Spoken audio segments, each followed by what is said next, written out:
Planned तरीके से हम दिल्ली को आगे ले जाने का काम करें। आपने मुझे बोलने का मौका दिया, बहुत बहुत धन्यवाद। धन्यवाद उपाध्यक्ष महोदय, आपने मुझे दिल्ली के NCT Delhi law special provision act के ऊपर उसको 2014 तक उसको अमेंडमेंट किया जाए, इसके लिए मुझे बोलने के लिए मौका दिया, इसके लिए मैं इसके समर्थन में खड़ा हुआ हूँ। माननीय उपाध्यक्ष महोदय, ये बिल लाने की जरूरत क्यों पड़ी? मुझसे पूर्व में हुडा जी बड़े अच्छे लच्छेदार भाषण देकर कह रहे थे कि दिल्ली में ये खराब हो गया, दिल्ली में झुग्गी गिरा दी। मैं बताऊंगा नंबर वाइज। अध्यक्ष जी, मैं दिल्ली में रहता हूं, मुझे आपको 5 मिनट फालतू देने पड़ेंगे, आई एम सॉरी। अध्यक्ष जी, 1998 में एक पीआईएल लगी थी दिल्ली के अंदर, कोर्ट के अंदर, और 98 में शीला जी की सरकार बन गई थी। और उस सरकार के बनने के बाद सुप्रीम कोर्ट ने आदेश दे दिया कि दिल्ली में जो अधिकृत कॉलोनी बसी हुई हैं, जिनको 93 से 98 तक बीजेपी की सरकार ने नरसिम्हा सरकार को पास होने के लिए प्रस्ताव भेज रखा था जी।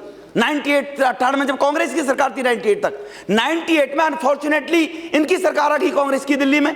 उसके बाद यूडी मिनिस्टर दिल्ली ने बार बार कहा हमें डेवलपमेंट चार्ज अनऑथराइज्ड कॉलोनी से लेकर हम इन कॉलोनियों को पास करना चाहते हैं। शीला जी जो दिल्ली की मुख्यमंत्री है, कहती है हम एज इज वेयर के ऊपर बगैर कोई पैसा लिए कॉलोनियों को पास करेंगे, हम कोई चार्जेस नहीं देंगे। 5 साल तक दिल्ली के लोगों को बेवकूफ बनाता रहा। उसी प्रकार से जब 2006 में सुप्रीम कोर्ट ने आदेश कर दिए कि इन सब अनधिकृत कॉलोनियों, बस्तियों, इंडस्ट्रीज के ऊपर सीलिंग की जाए, दिल्ली में हाहाकार मच गया, बेरोजगार मजदूर हो गया, दिल्ली से लोग दिल्ली छोड़ने के लिए तैयार हो गए। तब जाकर इस मास्टर प्लान की तैयारी की गई कि दिल्ली का मास्टर प्लान आना चाहिए, जो 2001 में आना चाहिए था। 2001 में जब कांग्रेस की सरकार थी, क्यों नहीं आया? वो 2007 में आया। 2007 में आने के बाद जब लगा कांग्रेस को कि कांग्रेस की हत्या होने लगी है, जब कांग्रेस की सरकार, दिल्ली में आपकी सरकार थी, दिल्ली में आपकी सरकार थी, मास्टर प्लान दिल्ली ने बनाना था, केंद्र ने नहीं बनाना था। जो 2001 में शीला की सरकार थी, जब वो मास्टर प्लान 2007 में लेकर आए, तभी शीला जी मुख्यमंत्री थी। तब इनको लगा कि दिल्ली की जनता इनको मार देगी, जैसे भी मारा 6 महीने पहले। तब ये कोर्ट के पार्लियामेंट के अंदर ऑर्डिनेंस लेकर आई। ऑर्डिनेंस इसलिए लाया गया था कि अब दिल्ली में बोल रहे हैं, दिल्ली नजदीक है, आवाज इतना ऊंचा रहने की जरूरत है।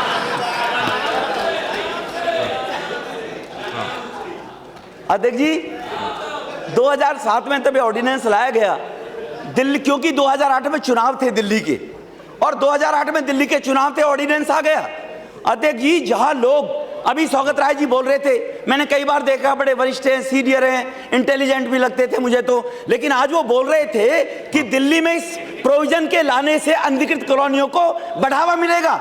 ये स्टे है, जो अभी तक संपत्तियां बनी हुई हैं उनको एज इट इज रखा जाए, उसके लिए बिल लाया गया है, ना कि अनधिकृत कॉलोनी बनाने के लिए बिल लाया गया है। नंबर 1।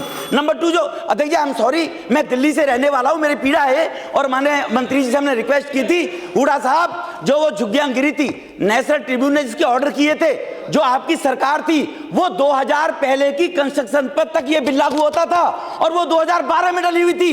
इसीलिए आपकी सरकार इसको पास क्यों नहीं करके, और इसको अमेंडमेंट को 14 तक क्यों नहीं किया था? जो कट ऑफ डेट 2007 है, जिसकी हम मांग कर रहे हैं, कट ऑफ डेट अब जून 2014 होनी चाहिए या दिसंबर 2014 होनी चाहिए, क्योंकि 50,000 संपत्तियां सर सुप्रीम कोर्ट ने बुक की हुई हैं, जिनके ऊपर कल से ही तुरंत एकदम अगर ऑर्डिनेंस लिया गया, सुप्रीम कोर्ट आदेश देगा तुरंत, और वहां पे आप तबाही मच जाएगी दिल्ली के अंदर। 202 लाख संपत्ति ऐसी है जिनमें 20 लाख लोग रहते हैं।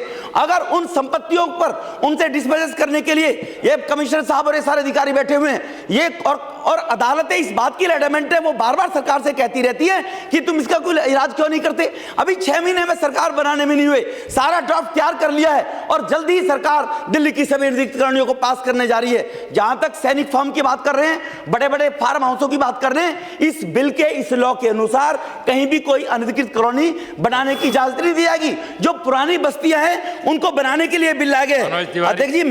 अध्यक्ष जी आई एम सॉरी सर, इस बिल के अनुसार अगर ये बिल 2014 तक, सर 1 मिनट सर, 2 मिनट में खत्म कर रहा हूं, अगर ये बिल सर मेरे पास इसके फैक्ट्स हैं, सुप्रीम कोर्ट ने डीएमसी एक्ट 466 के तहत आदेश दे दिए कि एमसीडी के लोग उनके खिलाफ मुकदमे दर्ज करें। अगर लोगों के खिलाफ मुकदमे दर्ज होने शुरू हो गए, जो डीएमसी एक्ट लागू हो गया, इसलिए इस बिल को 14 जून तक बढ़ाने के लिए और इसको पास करें। मैं सरकार से निवेदन करूंगा इसमें अमेंडमेंट किया जाए कि इसकी कट ऑफ डेट 2007 की बजाय 2014 रखी जाए।